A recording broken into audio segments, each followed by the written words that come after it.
Well, hello there, Vol fans, and welcome in to our first edition of the RTI post-game reaction podcast of the 2019 season. And Ben McKee, our staff right here at RTI. I'm Nathaniel Rutherford, managing editor. But Ben, I forgot how much I hate football season. I got a little spoiled with the basketball team this year, and forgot just. Oh man, I'm obviously joking a little bit when I say that, but all of you all listening at this point, I mean, you obviously know the outcome of the game. If you didn't watch it, you've seen the score.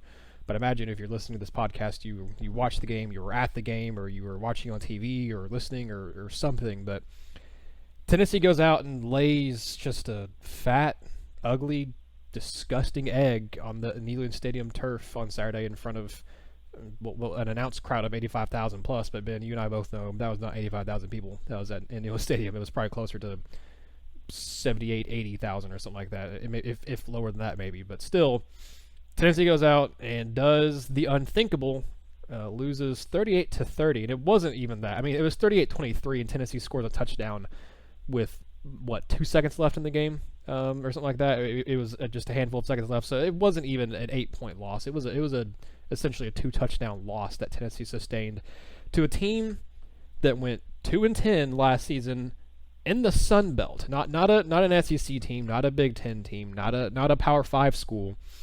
A Sun Belt team that went 2-10. Ben, we have a lot to discuss, and I don't want to take up obviously too much of your time or too much of our listeners' time with this, because I imagine a lot of listeners are kind of like we are. They're just more or less fed up with things and probably don't want to sit and wallow in their misery over another just low point in the Tennessee football history here. But there are several things I was kind of wanting to get to with this. But first of all, with this loss, Ben, I've seen a lot of people obviously taking a lot of their anger out and frustration, and I can understand it with the anger and frustration part, and just being a Tennessee fan and seeing what you've seen over the past years. I've seen a lot of people taking it out on Jeremy Pruitt, on this coaching staff and everything. I'll ask you this as kind of our first talking point here on the post-game podcast. Does this loss affect how you feel about Jeremy Pruitt and his ability to lead the program, his ability to get Tennessee quote-unquote back? Because, I've seen several people comment on Twitter, on Facebook and stuff, saying different things about Jeremy Pruitt. Obviously, I think some people are taking it a little too far, as they always do after a loss. But man, I've seen a lot of people who say this loss actually have, people who are being rational about it, saying this loss has actually legitimately shaken their faith and their confidence in Jeremy Pruitt's ability to be a head coach and to be the guiding force for Tennessee. So I'm curious on your thoughts on that, Ben, and then feel free to go off on any tangent you want to off this game, because we got time, and we this can be a therapy session for us if we need it to be. Well, first I'm going to go ahead and start off by saying that I apologize in advance if anybody hears my dog barking, because there are idiots out there in Knoxville right now deciding to shoot off fireworks, and my dog is not having it right now and is in the midst of a panic attack, so I apologize in advance if anybody hears him barking. But today, did I lose any confidence in Jeremy Pruitt? Yes. I mean, how can you not lose confidence when you go out and you lose to pretty much an FCS football team? Georgia State is a Division I team technically, but they've never beaten an FBS team, or a Power 5 team, I should say, until today. It's almost as if Holly Warlick was back coaching the Lady Vols with that type of first back-end effect. And so how can you not lose confidence in Jeremy Pruitt for losing to a 2-win football team from last year that plays in the Sun Belt, who had never beaten a Power 5 school before? How can you not? But I'm not losing as much faith in him as most people are on social media and whatnot. And I have a different take than most. I know everybody is on the whole, don't let Jeremy Pruitt come back again to coach another game, bench Jarantano. I know that is the consensus opinion. And mine's a little bit different, and I'm prepared to take heat for it, just because I guess in this instance I will be playing Contrarian. But with Jeremy Pruitt, I'm not in the hold, and obviously folks trying to fire Jeremy Pruitt are going too far in the first place. But I'm not in that boat whatsoever. Because quite frankly, well, let me preface my statement what I'm about to say. Yes, Tennessee got out coached today. Tennessee failed to make adjustments that worked properly.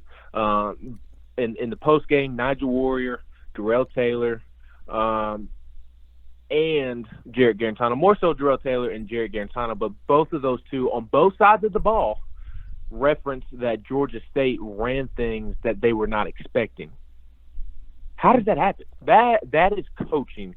So today, yes, it does fall on the shoulders of the coaches, but here's why I am not completely out on Jeremy Pruitt. Tennessee's players suck. It's as simple as that. Tennessee's defensive players suck. They are not good football players except for Henry To'oTo'o, maybe Warren Burrell, maybe Kavash Crouch, and that's it. And then Crouch didn't even play a ton. Warren Burrell did not live up to the hype that he had buzzing all of fall camp. And really, Henry To'oTo'o was really the only person on defense that flashed. Well, I'll throw another name in there. Kevon Bennett. I thought he played pretty.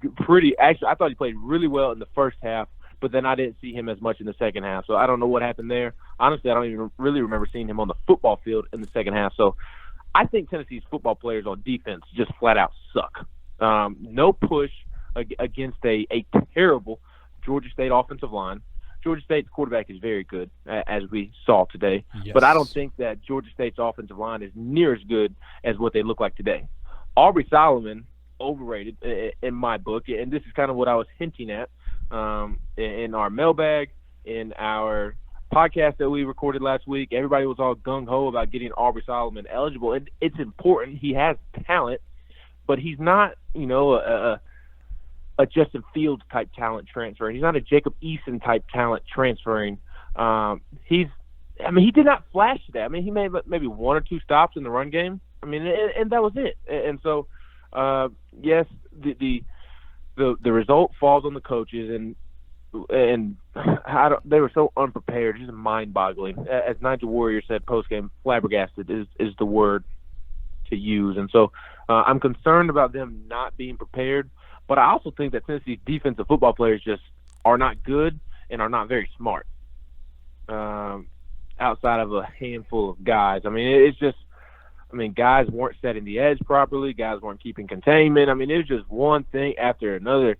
Pursuit angles were terrible, missed tackles, over-pursuing, just in the wrong spot. And then it's like on one play, it was a 3rd and 10 or 3rd and long, and Tennessee had 2 pass rushers lined up on the same side. I believe there's 2 defensive ends lined up on the same side of the field with Darrell Taylor hovering over them. And then on the opposite side of the field, nobody was there. Like, I'm sorry, but that is basic football. And to me, that is a situation of being told what to do, but not following through with it. There's no way that Jeremy Pruitt and Tracy Rocker told them to line up the way they did. I refuse to believe that. Jeremy Pruitt is one of the best football minds in all of football. To me, I 100% think that is on the players. It's little things like that. So, yes, my confidence level in Jeremy Pruitt went down, but I just don't think Tennessee has very good defensive football players. They have a couple. They may have a bright future, a couple of them. But overall, I just simply don't think Tennessee has good football players. I think they would have made Nick Saban look like a terrible coach today, quite frankly. So, that's my thoughts on the defensive side of the ball. I'll give my thoughts on the offensive side of the ball after kind of you rant like I just did. Well, I have a couple things I want to follow up on that too. So my rant may be a little later, but after the game, I mean, you were there with Pruitt after the game and in the post game presser and everything he had to say, and he was, he took full responsibility for it, which is, I mean, I guess good. You'd rather Tennessee have won the game and him not had to be in that situation in the first place, but whatever. But at least he didn't, he I think multiple times said he's not blaming the players. He doesn't put the blame on the players. But Ben, and he's not supposed to do that. I wouldn't want him to go out and do what Dan Enos did this past week and say that he was very disappointed in Jaron Williams when Jaron Williams was one of the only reasons Miami was in that game to have a chance to beat Florida last week. But I am in the boat that you're in and I'm or at least what it seems like you're in. So I want to get, I'm going to ask you a follow up here as a confirmation of kind of how you feel about the game. But I think that obviously the coaches do deserve some blame, and I think they deserve. I think this game, this one, and probably the Vanderbilt game of last season are the two games I'm putting the most on the coaches negatively. Positively, I put the Auburn game and probably I think offensive wise the South Carolina game was actually called pretty well. Just defensively, Tennessee couldn't do anything to stop that up tempo Gamecock offense. But in terms of negative blame, I'm putting this one and the Vanderbilt one as the most I'm putting on this coaching staff so far. But even still, as much as as much blame as I think that the coaching staff does deserve for this game, I'm with you, Ben. I think the players still deserve probably a much larger chunk of the blame for this one. And Pruitt's not going to say that. He's not going to throw his players on the bus. He's not going to come out and say, well, our offensive line sucks. Our defense is still not fast enough. Our defense is still, some of the best guys on that team are still young guys who this is their first time playing college football. He's not going to come out and say that. He did talk a little bit about the inexperience of the guys, and you could tell there's nerves and stuff there with guys like Henry To'oTo'o and Crouch and Burrell and Burrell and some other guys like that too. But Ben, how much do you put on the players? How much do you put on the coach? Because I think that it's more the players' fault. Because I watched that game, and Pruitt said he didn't think that they weren't ready. It wasn't that case at all. I can't remember if someone asked him about whether or not the team looked like they were uninterested or whatever. But man, they looked uninterested to me, and they looked uninterested to about every person I saw on Twitter. Jason Swain said they looked disinterested, and it was disheartening. And that was a team to me that did not. It wasn't they didn't look ready, because they came out and obviously they fumbled, and that gave Georgia State right there a free opportunity within the first couple minutes of the game. But I thought, at least early on in the game, offensively, Tennessee was doing all right. They were 4 of 4 on their first four third down conversions. They scored 2 touchdowns pretty early on, and got back up to a 14-7 lead. But as the game went on, it just seemed like the defensive depth caught up with them. And you and I both have talked about multiple times this offseason, Ben, multiple times this fall, that there's not really any depth at any 3 levels on the defense. A defensive line, you probably have the most depth, but you just don't have a lot of good quality bodies there. That's why you're recruiting guys like Tyler Barron, guys like Jay Hardy and Amari Thomas to come in, and you're preaching them, hey, you can come in and play pretty early on because we need guys like you to come in and play. Tennessee has some decent guys on the defensive line, but they don't. The depth is just. It's not. The depth is there from a body perspective, from a numbers perspective, but from an actual talent and what they can contribute, I don't think so. Linebacking core, you're down starting linebacker Daniel Batuli. You have some bodies there, but again, it's the same issue of how many quality guys do you have? You have Will Ignat, who's been here for a while. You started a true freshman over a guy like Shannon Reed, who's been here for several years. A guy like J.J. Peterson, who is a highly rated guy who's been here for at least a year. I didn't even see him on the field today. Yeah, I didn't either. I saw Jeremy Banks more than I saw J.J. Peterson. And Banks made some plays in the game, but even still, you had a converted running back playing significant snaps. And granted, I think Banks is a good player, but man, that's just the linebacking core. Darrell Taylor was he was non-existent in this game. I want to get to that in a second, but this was another game of his where you expected him to dominate. And he was not. Ben, he got juked out of his shoes on one play. He did come back and after that play and have a decent stop afterwards. But he didn't get a sack. He didn't get a tackle for loss. He was essentially non-existent out there. In the secondary, you're down Bryce Thompson as a starter, so you had to start a true freshman along with a true sophomore. And I thought, Taylor had a costly defensive pass interference call late in the game. I thought Sean Schamberger played okay. He had a sack, which that was a good blitz call by Ansley or Pruitt or whoever made that call. That was I thought a good one. But he played okay. But again, you had Nigel Warrior with a costly pass interference, which that was more questionable. But still, it was called, and it gave Georgia State new life on a third down. It gave them an automatic first down, and they ended up scoring on that drive. Again, the offensive line was bad. You had to start a true freshman. You had to play significant snaps from a true freshman and Darnell Wright.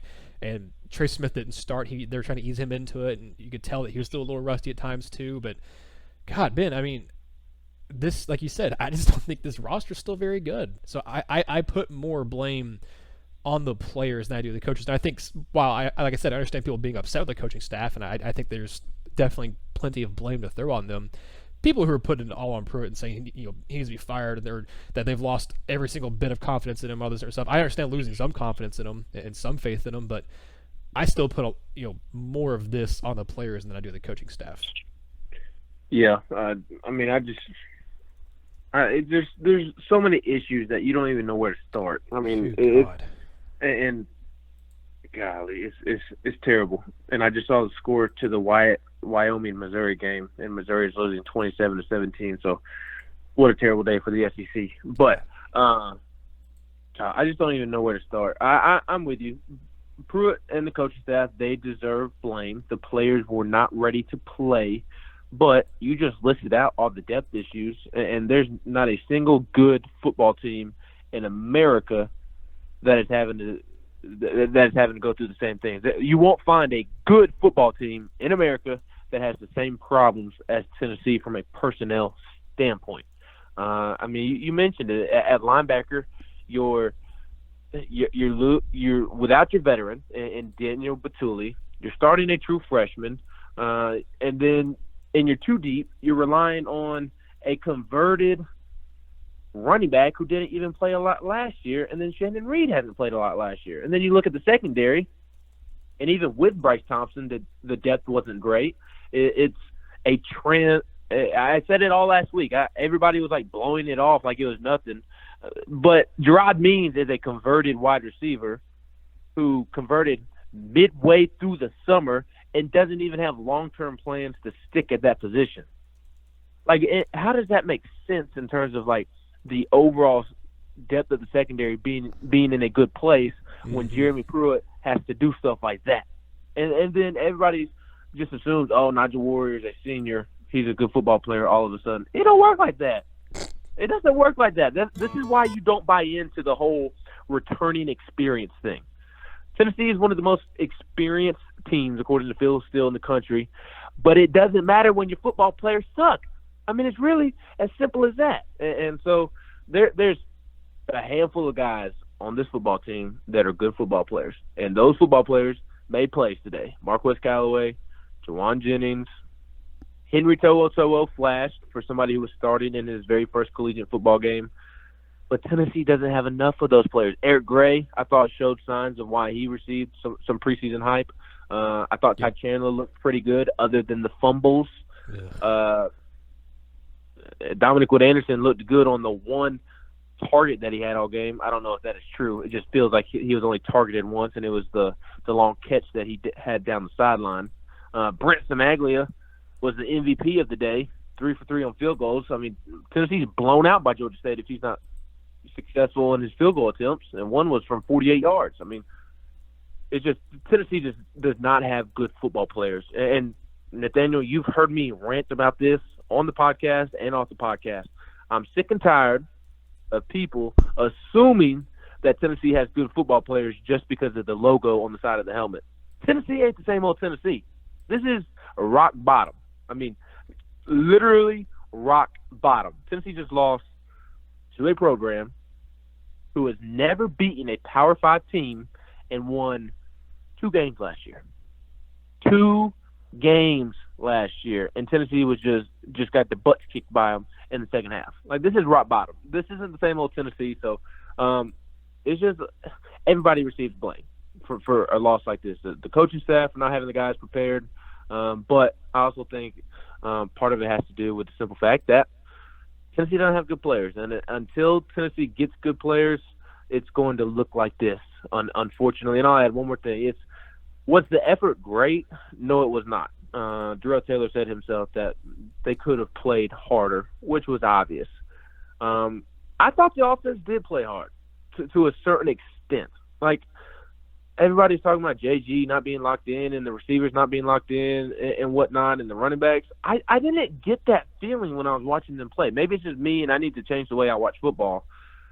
But I thought the offense struggled for the most part. That's not saying that nobody else is to blame. But for the most part, the offensive line was terrible against Georgia State. I mean, they had blitzers coming that weren't picked up. I mean, just completely whiffing. I know Ty Chandler did that at least once. Dominic Wood-Anderson just completely whiffed on a block. Go back and look at Ty Chandler's 31-yard touchdown run Dominic Wood Anderson and Marquez Callaway. Callaway and Wood Anderson had two beautiful blocks to open up the hole for Chandler to get through there and score the touchdown. But if you go back and watch, Jameer Johnson completely whiffed on his man. I believe it was a linebacker that was pursuing Chandler, and Jameer Johnson completely whiffed. If that would have been against BYU or against Florida or against any other SEC team, Ty Chandler would have been tackled right there. But because of Georgia State, the linebacker doesn't close in time, and it's a 31-yard touchdown instead. Like, the offensive linemen were constantly missing blocks. Even Trey Smith struggled. Now, Trey Smith murdered a poor Georgia State player, but it's just there's so many issues, and I'm just ranting and raving. There's so many issues, and I think it's as simple as Tennessee does not have good enough players right now, and as a result, it makes the coaches look worse than what they are, and it makes the effort look bad. I don't think the effort was as bad as it appears. I just simply think the players aren't good, and as a result, it looks like they're not playing with effort. I think that's fair. I think I can agree with that. Maybe I'm a little too harsh on the effort thing too. I don't know if it's effort. It did seem like they were uninterested at times, but maybe that was just, like you said, more of a gut reaction, and like you said, because of them just not being as good, it looked like they weren't giving as much effort. But this offensive line, there's just been a lot of talk about it, and rightfully so. I mean, they were dreadful last year.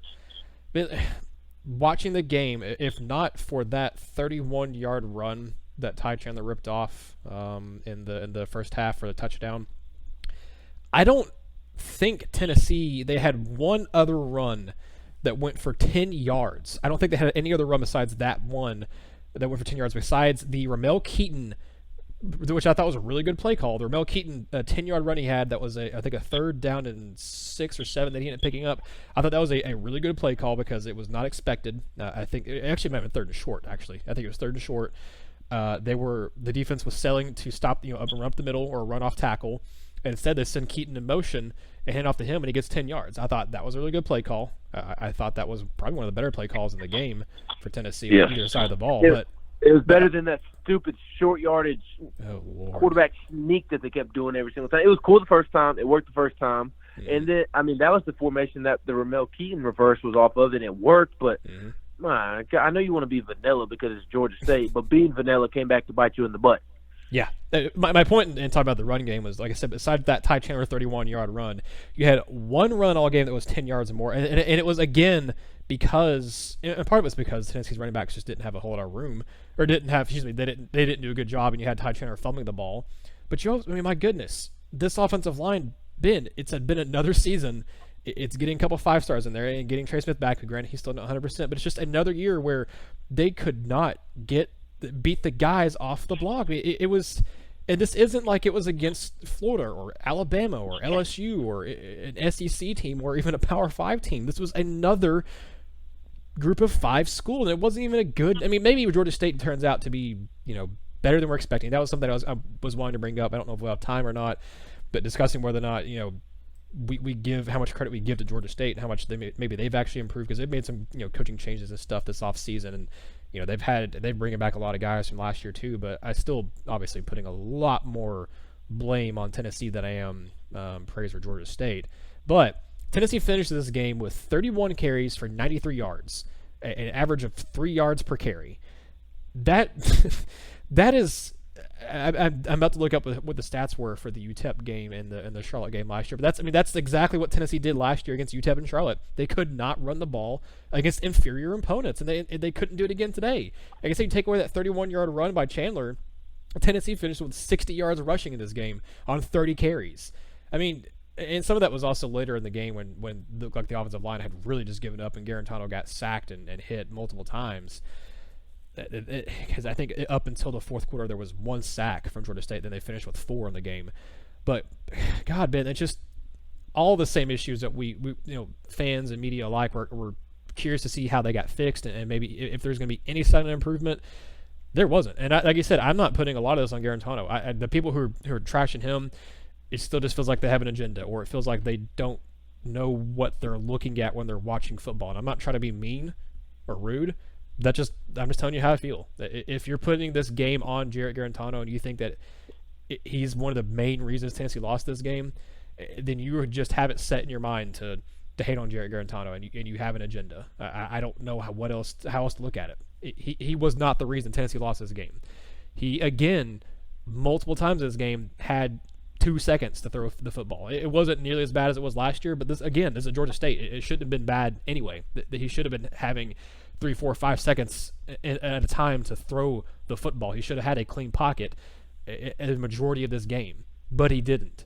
And that's just, again, it's a problem with the offensive line. I don't know how you could sit here and think Jarrett Garantano was anywhere close to being the top 5, maybe even in the top 10 reasons why Tennessee lost this game. I would put offensive line play. I would put defense not being able to tackle. I would put stupid mistakes by guys in the secondary, like I said, with Nigel Warrior and Lonte Taylor. I would put fumbling the ball away, and then that, Garantano had a fumble, but it's because he got blitzed by a cornerback who went untouched because Tennessee just, for whatever reason, I mean, that was a good defensive play call by Georgia State, but that wasn't on Garantano. He got blitzed and just got destroyed and fumbled the ball. His interception was bad. I will say that his interception was bad, but and the one right before halftime, he should have been picked off. He got bailed out there. Yeah, that was the worst decision I've ever seen Jarrett Garantano. Golly, that feels weird. I keep saying wrong too. I know, I keep doing the same thing, but that was the worst decision that I've ever seen him make. Not only did he stare down the receiver, he threw it into double coverage. I was stunned that he made that decision. But yeah, I'll let you get back in here, Ben. But I just wanted to rant about people who are still, just for whatever reason, bashing Garantano relentlessly. Yeah. He deserves he deserves some blame for this loss, but he is, to me, I'm not even anywhere close to putting him in the top 5 reasons Tennessee lost this game. I think top 10 is fair. I think maybe top 7, 8 is fair, but he's not in the top 5 reasons Tennessee lost this game to me. And I think at this point, people are just they are just dead set on hating on the guy, and I don't get it. To me, you're not any better off with Shroud or Maurer in the game, and you don't have anybody else to put out there. So what's the point? Yeah, I'm with you.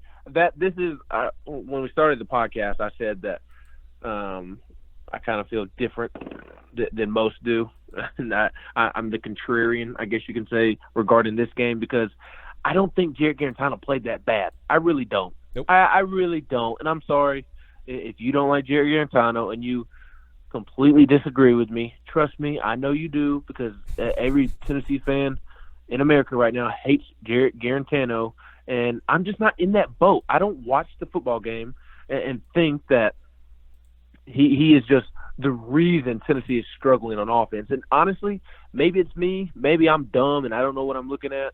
But I watch the football game, and I see the offensive line messing up.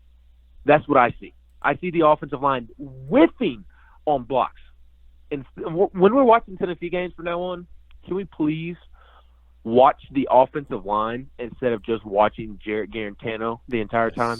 Because if you watch the offensive line, you will see that all they do on every single play is whiff on blocks.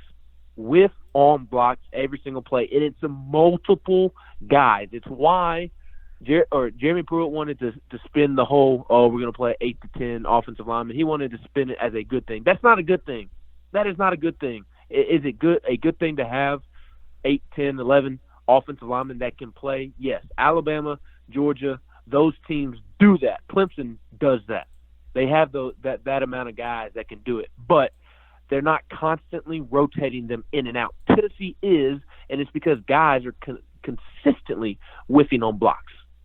How can any quarterback in America work in that environment, work under that type of pressure? They can't. I promise you, I 100% believe that if Trevor Lawrence played on this football team, if Tua Tagovailoa played on this football team, if Justin Herbert, any quarterback in the country was at Tennessee starting, they would have the same issues at Jarrett Garantano. And I 100% believe that if you put JG somewhere else, he thrives.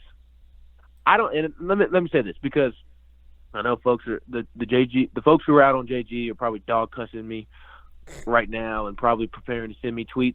You can tweet at me all you want. I promise you I don't care. I promise you I don't. But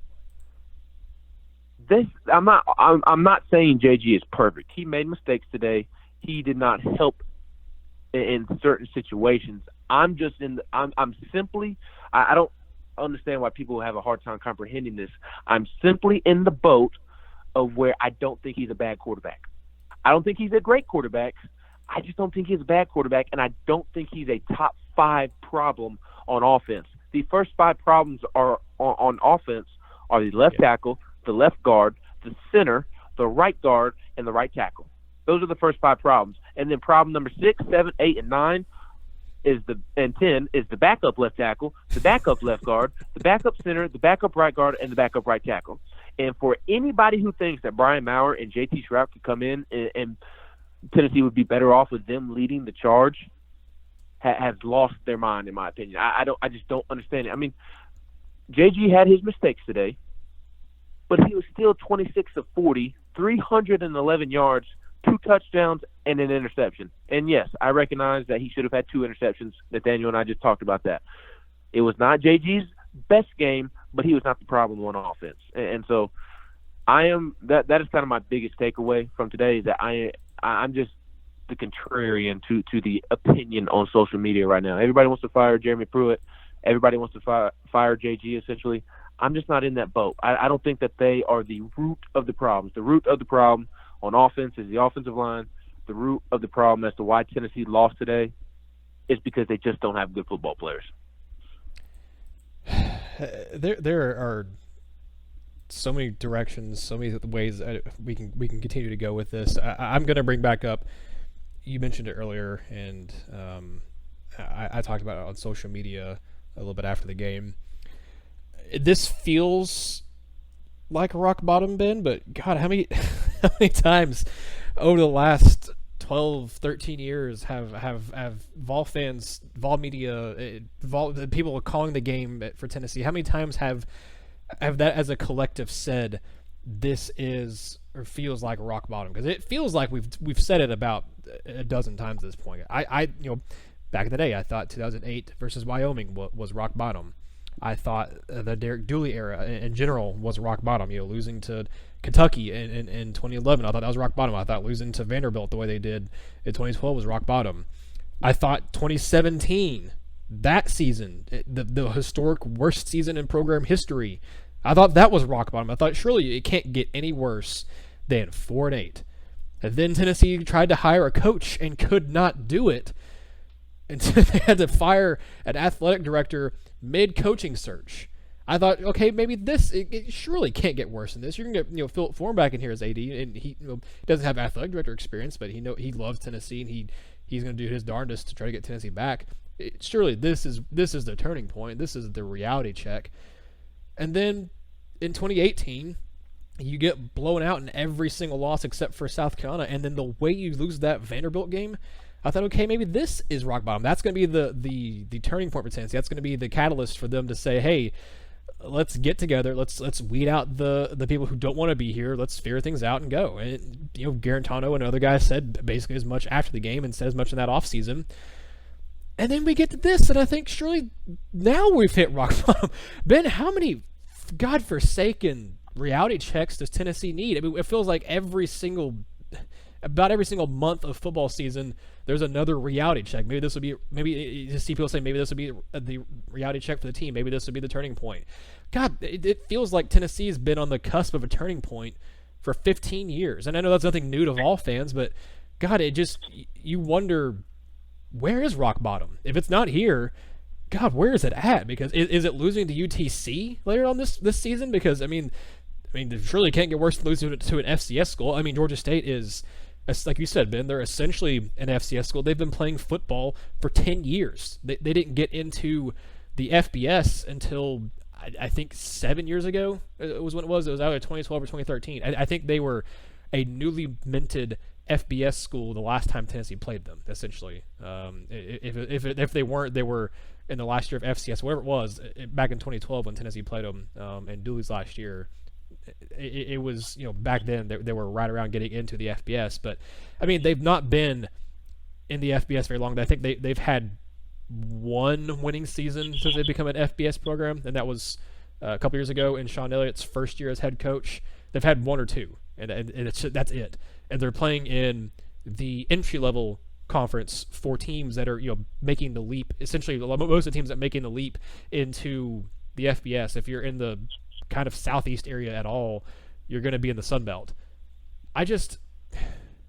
Ben, this surely this is rock bottom, right? Surely they're not going to have something else happen. You're not going to have some sort of massive scandal outbreak. You're not going to have a Michigan State or a Penn State situation. Surely this is rock bottom, right? I mean, it can't get much worse than this. I swear, I hope not. I mean, technically it could. They could lose to UTC in 2 weeks. They could go 3-9. That would be rock bottom. Tennessee has literally never done that before. It could get worse, but out of everything that has happened in the past, more specifically the past 10 years since Fulmer got fired, this is rock bottom.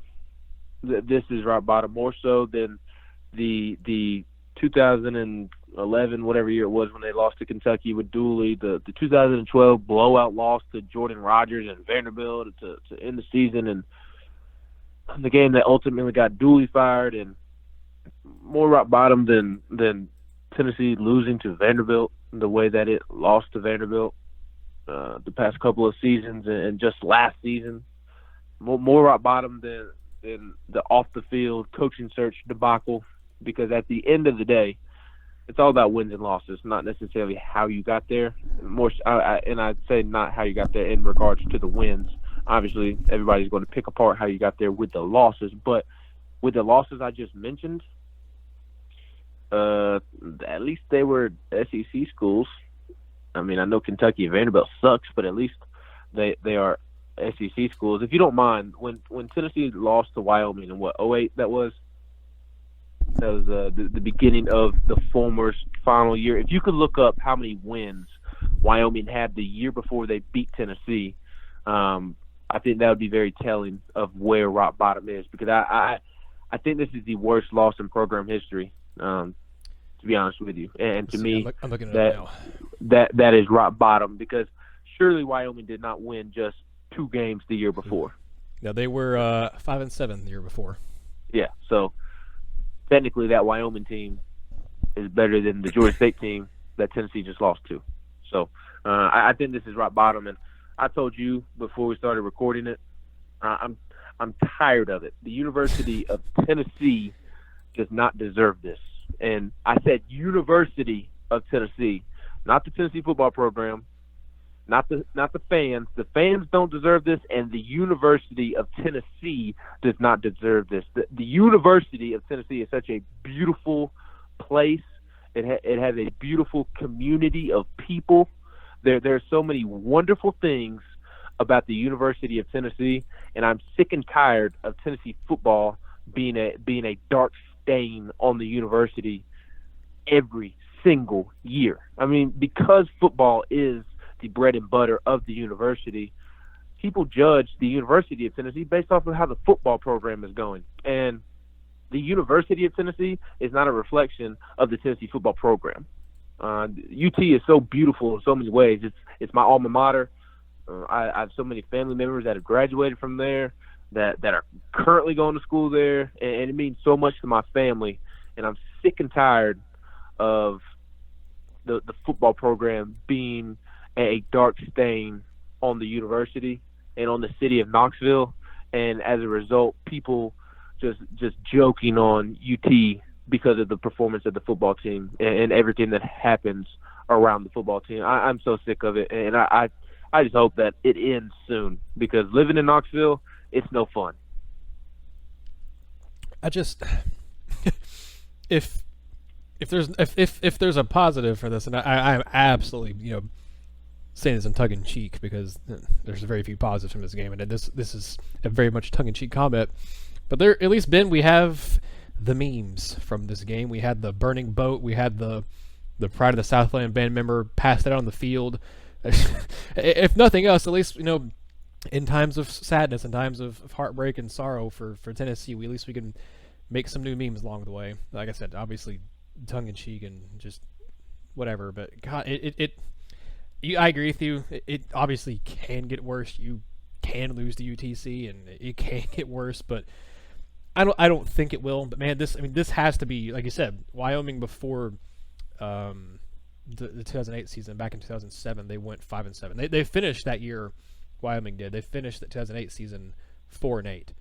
I'll be very curious to see how Georgia State plays this year and what they end up doing, because I do think obviously they're better than they were last year, but I mean they're not better to the point where they should be able to beat Tennessee. I mean, this isn't to the same extent as the Appalachian State over Michigan victory, because that was a ranked Michigan squad.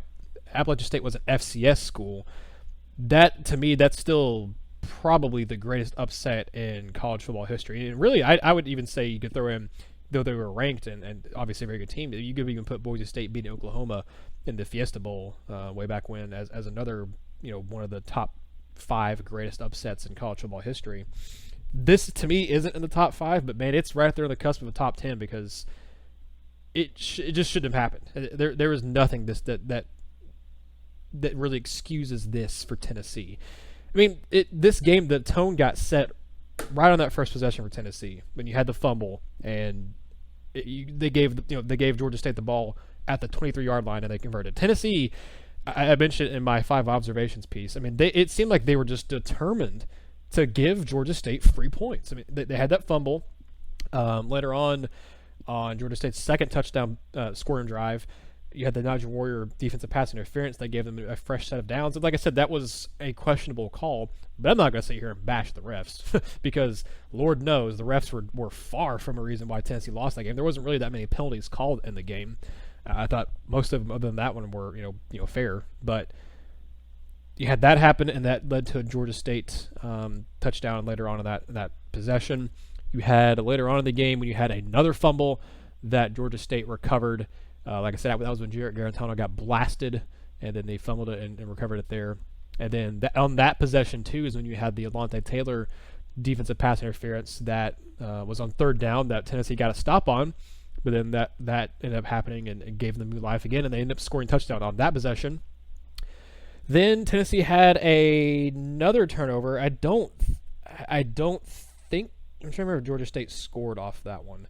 I don't think they scored off that one, if I remember correctly. But still, you lost the turnover battle 3-1. That's going to give anybody, no matter how big the talent discrepancy is, that's going to give anybody a fighting chance when you lose a turnover battle, especially when the turnovers give the team such good field position like it did for Georgia State.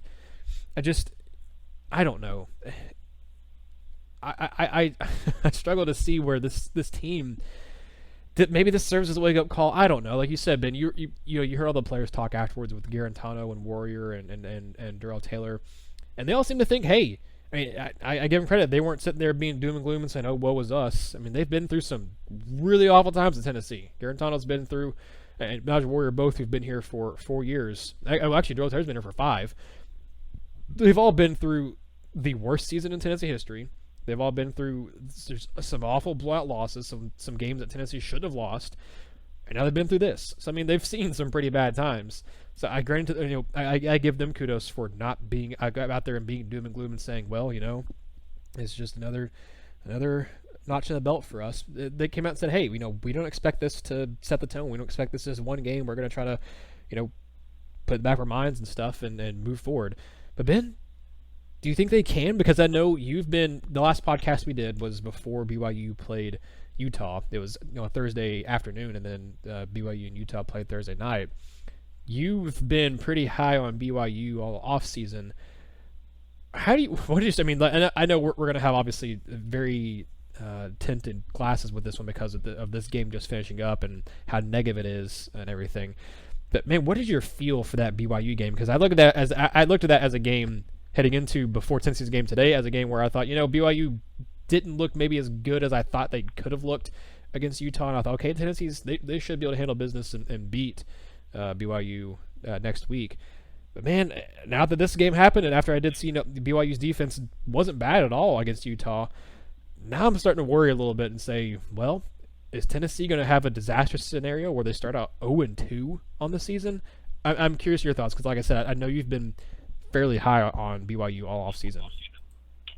Yeah, I was with you. I thought BYU could have played better than what they showed, and part of that was because I think Utah is such a dominant team. I said on the last podcast that I'm very high on Utah. I actually picked Utah to make the college football playoff. So I think part of the reason BYU looked out of whack is because of the way Utah just dominates at the line of scrimmage, more so on defense. And if you go back and watch that game, the final score ended up being something along the lines of 30-12. But at halftime, I believe it was 9-6. I believe it was something around there. I thought BYU actually outplayed Utah in the first half. They just continued to shoot themselves in the foot. So I already did not feel good about that game, and I think you can attest to over the offseason. I said it a couple of times that, like, in looking at the Tennessee team on paper, they feel more like a 5-6 win team than a 7 or 8 win team that a lot of people were saying. And then I kind of gave them a bump to the 6 to 7 win range because I bought into the whole the same thing everybody else bought into, just this coaching staff, the strength and conditioning staff, and just being a year better. And I bought into that. So I went from thinking that they were a 5-6 win team on paper to thinking that they were a 6-7 win team. So I already did not feel good about picking Tennessee to beat BYU because I think BYU is better than people anticipate. But after what we saw today, dude. Tennessee, it could get ugly. Because Zach Wilson is a better version of Dan Ellington, Georgia State's quarterback. Georgia State's quarterback was able to kill Tennessee with his legs, and because of his legs, he was able to complete some big passes. That is Zach Wilson's game, and Zach Wilson is a better quarterback. BYU has a better offensive line than Georgia State's. BYU's offensive line was taking it to Utah's front seven, which is regarded as one of the best, if not the best, in the entire country, and BYU was holding its own. I saw nothing from Tennessee's front seven on defense to make me feel comfortable or feel good about, them being able to hold up going into this weekend. And then in the secondary, I think BYU has good enough players at receiver to make plays. And then you look at Matt Bushman, the tight end. He's a nightmare matchup. And look at what Georgia State was able to do to Tennessee's linebackers today by putting the tight end lined up, or making sure the linebacker, one of Tennessee's linebackers, were lined up over the tight end, and was forcing Tennessee to have to defend the tight end and defend the running back. Like, BYU has players that with the defense we saw today is a nightmare matchup. So just in terms of Tennessee's defense, I have very, very little confidence based off of what we saw today that Tennessee is just going to look like a completely different team next week, because I think BYU is a much, much better version of what we saw today. And then offensively, I love Ty Chandler. I love Eric Gray. I love Tim Jordan. I like Dominic Anderson. I love Tennessee's wide receivers. Juwan Jennings played exceptionally well today. 7 catches, 100 yards, 1 touchdown. I thought Callaway had opportunities to play good. He had a nice touchdown catch, and Palmer didn't do much, but he had 3 catches. So, and I'm still a fan of Jarrett Garantano. I 100% believe that with protection, he is capable of leading Tennessee to a winning season. It's just that offensive line, I do not trust it one bit to go up against a physical BYU front seven. So I know the players are confident and being able to shake this off and move forward, but I sure as heck am not. I looking ahead, Ben, I even kind of looking behind too a little bit to last season, to this season. I don't want to go too much longer. We were already kind of getting closer to an hour here, so I do want to wrap up and give us time to do maybe a little more work, you and I, or just enjoy some maybe good football instead of Tennessee football. But can't enjoy college football anymore. I know, it sucks, doesn't it? Tennessee always finds a way to ruin it. So excited this morning, waking up for game day, hearing the game day song, watching football on Thursday and Friday, watching football before I headed over to Neyland. I was excited to get home and watch Auburn, Oregon, and USC, Fresno State tonight. And what do you know? Tennessee has to just stick a knife into my college football heart and twist it and turn it and pull it out and just kill me.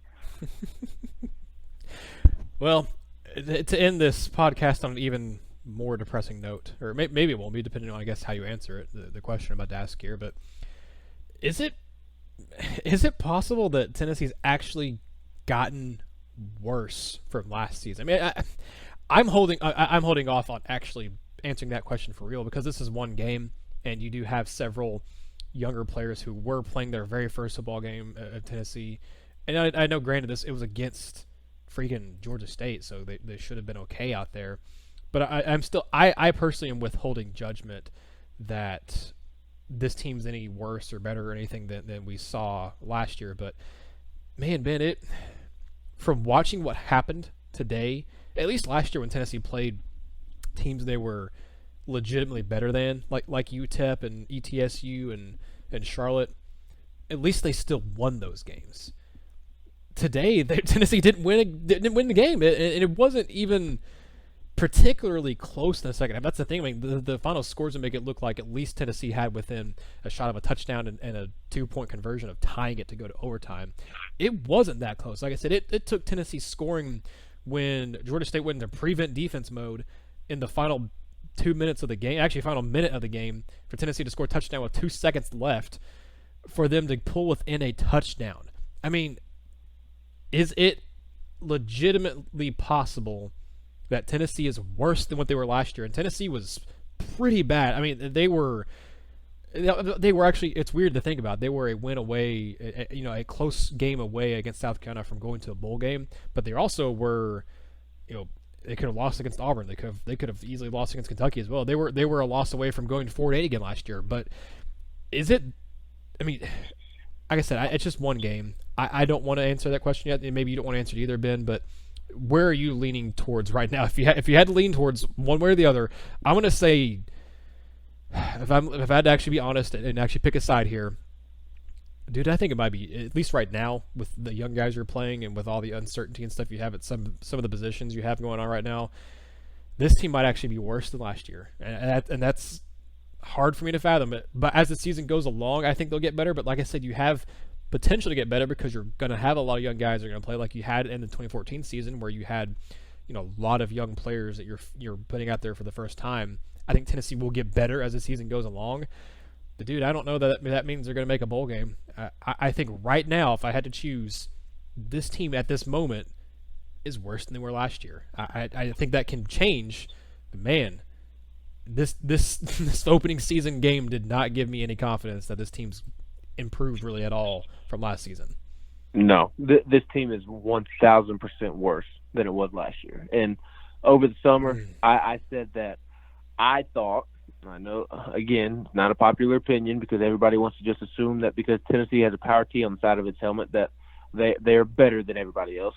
But last year, it was a miracle that Tennessee beat Auburn and Tennessee beat Kentucky.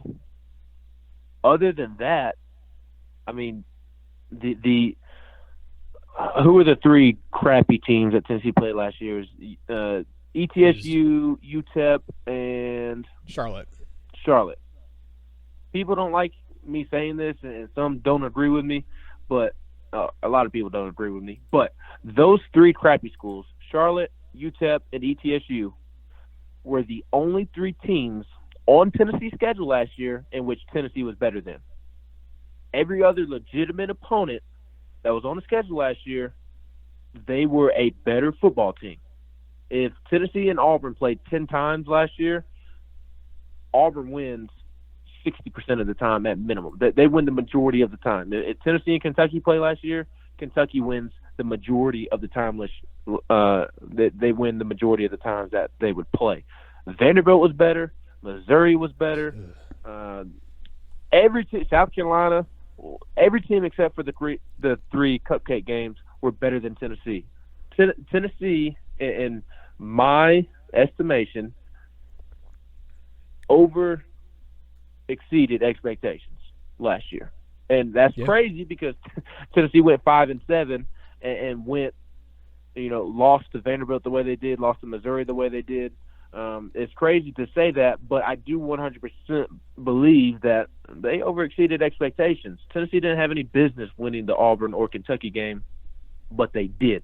Now, see, I can separate it into two different conversations. I can sit there and say that, yes, within that year in 2018, Tennessee overexceeded expectations, but that's not the problem. The problem is how they got there. Let's talk about that. That's what we need to talk about, because both can be true, that Tennessee overexceeded expectations and, how did they get there? That is the problem. Not necessarily that they overexceeded expectations. It's not something that we are going to brag about, obviously, but that doesn't change the fact that it's true.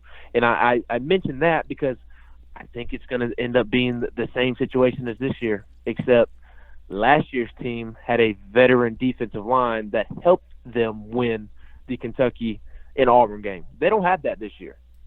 They are already without Emmett Gooden. Aubrey Solomon, he's a good football player. He's not a good enough. He's not a great player to where he's going to make a huge difference in terms of wins and losses for Tennessee's team this year. They don't have the same defensive line. They don't have the Paul Baines of the team, that the Alexis Johnsons of the team that provided good depth behind Shy Tuttle, who made the Saints roster today, and Kyle Phillips, who had 2 sacks in the Jets last preseason game. Tennessee doesn't have any of those players. And then you look at linebacker, sure would be nice to have Cortez Sapp or Darren Kirkland Jr. right now to provide good depth for the team. They don't have that. And then you look at the secondary, and there's just not good depth at corner. Even with Bryce Thompson, you really had 2 guys that you knew you could lean on going into the season. That was Bryce Thompson and Alontae Taylor. And then you were hoping that Warren Burrell, his hype that he generated in the preseason was going to live up to the test. And we'll see how that plays out. And then offensively, I mean, technically on paper, the offense got better because they added 2 5-star freshmen. Hopefully Trey Smith can play the entire year. But I'm looking more so at the defense, because I think the offense got better based off of who they added in the coaching staff room. That's T. Martin and Jim Chaney. Really, offensively, all the players are the same. So I think the offense got better because of who their coaches are. But defensively, I think they took a huge, huge step back. So unfortunately, I do think this team is worse. And I think today was a prime example of that. And if they don't show over the next couple of weeks that they are actually improved and today was a fluke, they won't make a bowl game. They'll be lucky to win 5. I don't know where to go with that. I think you're right, though. I mean, if they don't show any sort of improvement, I mean, they're not going to beat BYU.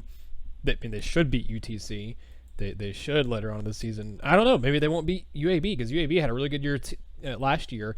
Granted, they did lose a ton off that team, so they do have a lot of news. So, I mean, you'd think maybe Tennessee should be able to beat them. But, I mean, with this game, they're not any better. Again, man, you mentioned last year they weren't better than any of the SEC teams they played. They just happened to, have really good game plans and really good timing with both Auburn and Kentucky. But, man, they're not any. I don't have any confidence in this team right now. Like I said, this could absolutely change. They could show this week was a fluke. It could have been a fluke. We'll see. But I don't really have very much confidence now in this team making a bowl game. And then we're going to, this is going to be a week-to-week thing. Every single season is a week-to-week thing. Last year was very week-to-week. I think a lot of people got their hopes up and then got very derailed after West Virginia. You and I didn't, Ben. You and I both thought West Virginia was going to win that game and thought it could have turned ugly. I think it got a little uglier than we were expecting, but you and I didn't have maybe the same kind of wind out of our sails as some people last year after the first game of the season. But this is a whole different ball game. It's not like Tennessee is the only one. I'm looking right now as we're recording this on Saturday night. Man, the SEC in general just has really had a rough start to the season. Florida probably should have lost to Miami. They got very lucky they didn't lose to Miami. Toledo gave Kentucky all they wanted for 3 quarters, and then Kentucky finally, in that second half, especially in the fourth quarter, started to pull away. Memphis is a good team, but Ole Miss just looked terrible in that game, and they look like they're not going to win 3 or 4 games this season. Mississippi State ended up having to, they held off Louisiana in a late push. South Carolina lost North Carolina. At least that's a Power 5 school, but that was, not the way South Carolina fans are wanting the season to start out, because North Carolina looks like they were, not going to be super great this year, and South Carolina returned at least a decent amount of guys with Jake Bentley, and they brought in Tavian Feaster, who has a lot of potential. Alabama ended up beating Duke pretty handily, but that game was kind of weird and ugly to start off. It was a scoreless ball game in the first quarter, and then it was only 14-3 Alabama at halftime, and Bama pulled away in the second half. Arkansas, they're the one team I would argue is maybe worse than Tennessee in the SEC. They about lost to Portland State.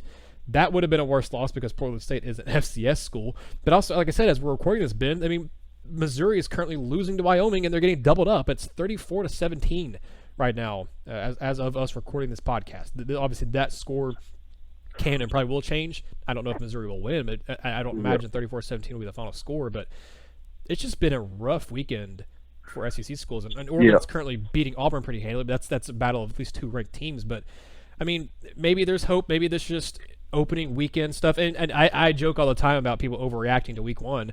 Maybe we're overreacting to week one. Maybe this is a case where we're all gonna look back and say that was a fluke. I don't know though. I don't think it's a fluke, and here's why. What was the problem in the North Texas, the UMass, and the ETSU to a certain extent, and most definitely the Charlotte game? What was the problem in those games? Lines of scrimmage. Yep. What was the problem today? Lines of scrimmage. Yep, that's why it is not a fluke, and I think in terms of regards to this particular football team, I think that it is not a fluke. I think it's going to be, unfortunately, I think it is going to be another rough year. That's not to say that they won't have an Auburn or a Kentucky-type performance, Nathaniel. You heard me say multiple times over the summer that I think that they were going to lose a game that they shouldn't, a.k.a. Georgia State. I didn't literally pick Tennessee to lose to Georgia State. I didn't pick a game, but obviously that has come true in the sense of losing a game that they're not supposed to is what I mean when I say that. And I also think they're going to win a game that they're not supposed to. I know everybody's out on Jarantano, but I 100% believe that if the offensive line can give him time to get the ball to Eric Gray, to get the ball to Callaway and Jennings and Wood Anderson, I think he can lead Tennessee to a winning season. I 100% believe that. So I think they will win a game that they're not supposed to. I think JG will have a Kentucky-like performance, a Auburn-like performance. He played pretty good in the South Carolina game. The defense lost them that football game. So I think they'll win one they're not supposed to. I think they'll lose one they're not supposed to. But at the end of the day, I just don't think that this is a very good football team. And when Jeremy Pruitt took the job over, I said it was a 4-year rebuilding process. It's not something that I want to say. It's not something that folks like to hear. But I believed it then. I still believe it now because most of the issues with this football team, they go back and point back to Butch's tenure. They're the same issues. Depth, maybe a little bit of a culture problem in the sense of guys giving 100% effort. I think a lot of it is the Butch players that are doing that. Because you can't tell me that To'o and guys like that weren't giving effort out there. You just simply won't be able to convince me otherwise.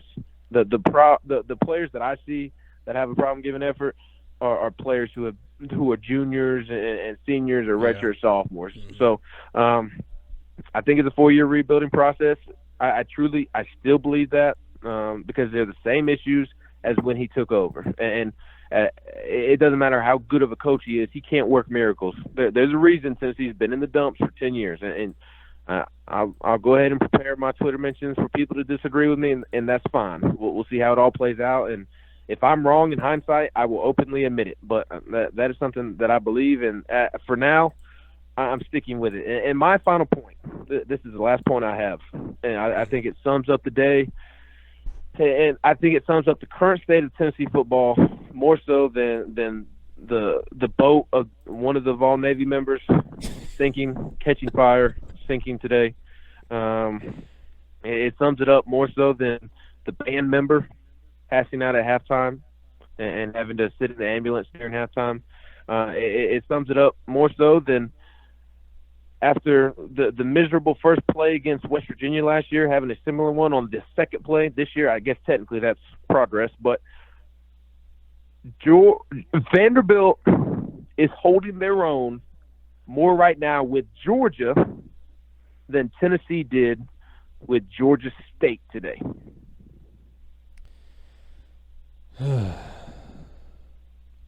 That's just it's depressing.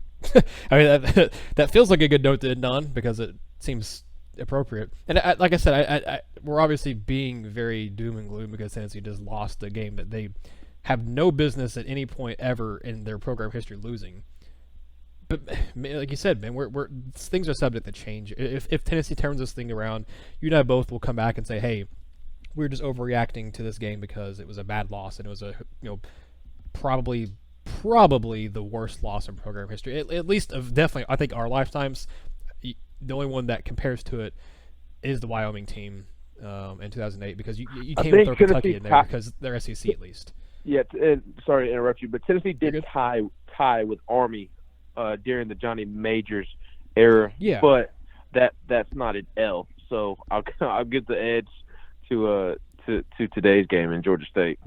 Yeah, I still definitely will. It's only I think the third time in my entire life. I can't remember if they lost any in 93, 94, 95, but I think it's only the third time in my entire life maybe where Tennessee's lost to a Power 5 school. Obviously this team, Wyoming, and then they lost to Memphis in 96. I don't remember. I don't think there are any in between any of those in 2008, 96 that I'm forgetting.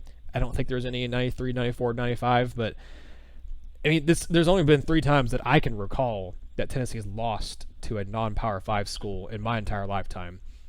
This is definitely the worst one. Tennessee, at least Tennessee, that Tennessee team in '96 was pretty stacked. They had no business losing to Memphis. That I think you could argue maybe that one, but that was also not a Memphis team that was coming off a 2-10 season the year before. At least I don't think they were.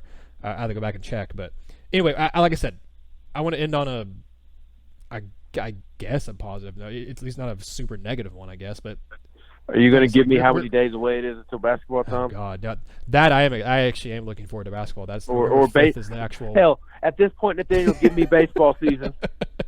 Give me baseball season. Tony Vitello would never treat me like this. Oh God, no, he wouldn't. Basketball season is less than 3 months away. In fact, it's about 2 months away. November 5th, I believe, is the first regular season game. I think October 31st is the first exhibition game of the season. If I remember that correctly. I think it's a Wednesday. Yeah, I think you're right. Or maybe that's good news. One of the two. Yeah, the basketball season for men's team is less than or about 2 months. Exactly. Here's how we can say. Here's how we can say it to help us get through these next couple of weeks. Because tomorrow is September 1st. It's next month. Basketball is next month. Phew, thank the Lord. And baseball season can't get here any quicker. Yeah, but that's someone asked me a question here, and this is kind of how I want to end the podcast, and this will be the whatever you want to call this. I guess it's a podcast, but this will be how I end it. Like I said, I know we're acting very doom and gloom now because of this loss, and maybe our perspective will change come Monday or Tuesday. I don't think it probably will very much, but maybe it will lighten up a little bit. But someone just asked me on Twitter, Ben, and this will be the last thing we talk about here on the podcast. They asked me, do fans' perspectives shift a little more positive after a win against BYU, or is everyone still going to be giving up on the season after that? I think it's an interesting question because I think if Tennessee comes out and they actually do beat BYU over the weekend of next weekend, I don't know how much that changes things, but at least you're not 0-2 and heading into obviously what should be a win against UTC. But at least you're not 0-2. You're 1-1 and have a chance of still having a winning record when you come in, and play Florida down in the swamp. But how much do you think that BYU game could change, positively the mindset of Tennessee fans? Because I think at most it'll push it up, on a scale of 1 to 10, it'll push it up maybe 1 or 2 spots positively. It's not going to push it more than that, in my opinion. Unless Tennessee comes out and just somehow, some way, I don't think it's going to happen. Somehow someone comes out and just boat races BYU, then I don't see it pushing up more than 1 or 2 notches on the fan positivity meter or the fan interest meter on a scale of 1 to 10. But I'm curious what you think. Does Tennessee's fan perspective shift a little bit more positively if they beat BYU or not? I mean, I think it would, because you kind of, in a way, make up for today's loss. But this is the type of fan that I am, and I think a lot of people will feel the same way, is if Tennessee does come out and beat BYU, I'm going to be mad as hell, because why didn't you show up and play the same way against Georgia State? Like, that will be my initial thought is, oh, okay, now you play like this. Why couldn't you play like this against Georgia State? And then now we're 3-0 going into the Florida game. So I think there's a little bit of both there, a little bit of happiness that Tennessee got back on the right track, but also just a little frustration and anger as to, okay, why didn't you play like this against Georgia State? Yeah, I think that's fair. I think that's more or less how I would feel too. I think it's more or less how a lot of all fans would feel. They'd be happy that Tennessee got the win and they didn't start the season 0-2. But like you said, there would definitely be a lot of frustration there of, well, hell, if you could beat BYU, a team that, didn't look absolutely, to borrow a phrase from Jason Swain, they didn't look butt booty terrible against Utah. If you could look, this way against BYU, why couldn't you have beaten Georgia State? So I don't know. Maybe this serves as a wake-up call. Like I said, it seems like Tennessee's had a lot of opportunities for wake-up calls in the past, and they're still napping. So they're still in a deep slumber, it feels like. But I think, man, you and I could talk for another hour. I need to let you go so you can watch some, maybe actually enjoy some football. I'm going to let the listeners go so they can, whenever they're listening to this, they can get on with their lives and hopefully do something more enjoyable than talk about or listen to two other people talk about Tennessee football at this point. Like I said, good news is by the time you're listening to this, it's late on Saturday night or on Sunday, or at this point you're listening to it's probably in September. Tennessee men's basketball is next month. That is good news. And I know this team's not obviously going to be the same team as last year. That was number one for a long time. They're still going to be better significantly than what this football team is going to be. I will go ahead and guarantee you that. But signing off for Ben McKee, I'm Nathaniel Rutherford. Thank you all for listening to our therapy session here on the first RTI post-game podcast of the season. If you have any thoughts, any comments, anything you want to say, let us know. I'm going to look into doing some stuff moving forward for the season in a way of trying to make it kind of live stream possible, if at all possible, so we can have some more, live fan interaction, whether that's streaming on YouTube or doing something with Periscope or Facebook Live. I'm going to try to figure something out to get some live fan interaction so you guys can come in and comment with us and have some things, so it's not just Ben and I talking to each other and then you guys listening later.